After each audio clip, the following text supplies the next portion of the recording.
If you're looking for some fun and realistic sliders on FC26, you've come to the right place. The game's just been updated to version 1.1 and my settings have changed accordingly. So let's go through the all-important details, starting off with the gameplay tab. The preset here is competitive, with most of my shooting assists and passing assists on semi or full. These controller settings are all user preference. You don't need to copy them if you don't want to, but I get a lot of comments asking for my controller settings, so here you go. Moving over to the match tab, these sliders have been set up for 6-minute halves in mind. Difficulty level is on legendary, with competitive mode and player-based difficulty off. Now moving on to the tabs that are going to make all the difference. Game type settings. The gameplay style is on custom with authenticity features on. If you're on career mode, I recommend wind effects being on dynamic with weather effects on. They are both really fun to play with this year. Sprint speed for the user 42, sprint speed for the computer 43. Acceleration for the user 42, acceleration for the computer 46. Shot error for the user 80, shot error for the computer at 70. Shot speed for both user and computer set at 50. Header shot error for user and computer at 30. Pass error for user 64, pass error for computer 55. Pass speed for user 41, pass speed for computer 42. Header pass error for user and computer both set at 99. Injury frequency for both user and computer 90. Injury severity set at 35 for both. Goalkeeper ability is at 50 for both, with our marking sliders set at 70 for both user and computer. Run frequency is at 45 for both. Line height for user is at 80, with the computer being at 85. Line length for both user and computer at 30. Line width for user and computer at 45, with the fullback positioning set at 90 for both. The power bar is personal preference, but I would keep it at 50. First touch control error for user 85, for the computer 75. Intercept error for user and computer 99. Ball deflection error for user and computer 99. And finally in this section we got tackle assistance for user, that's 49. For computer, that's 75. Heading into the computer sliders, you want the AI behavior set at custom. Tackle aggression at 99, build up speed at 90. The shot frequency set at 65, first touch pass frequency at 80, crossing frequency 75, dribble frequency 55, and the skill move frequency at 99. If for whatever reason you're finding the game too difficult, I recommend decreasing the acceleration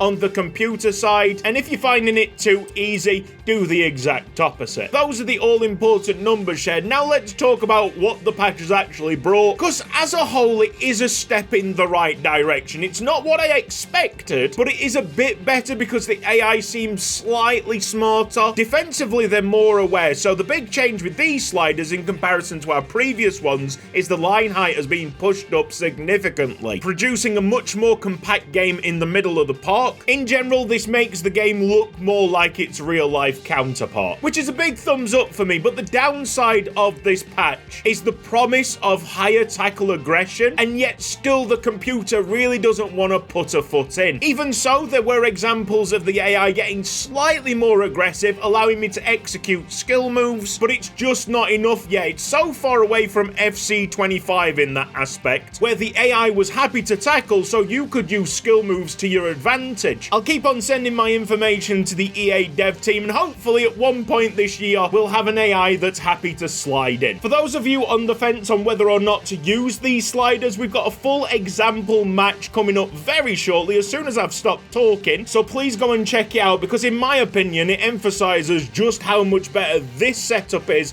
in comparison to the base game. For minor patches before version 1.2 drops, check out the pinned comment. That will always contain my most up-to-date slider setup. If you do have any recommendations on how to improve this slider setup, please put it down in the comment section. I hope that you have a ton of fun with these settings. Take care everyone, see you next time, bye bye.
con el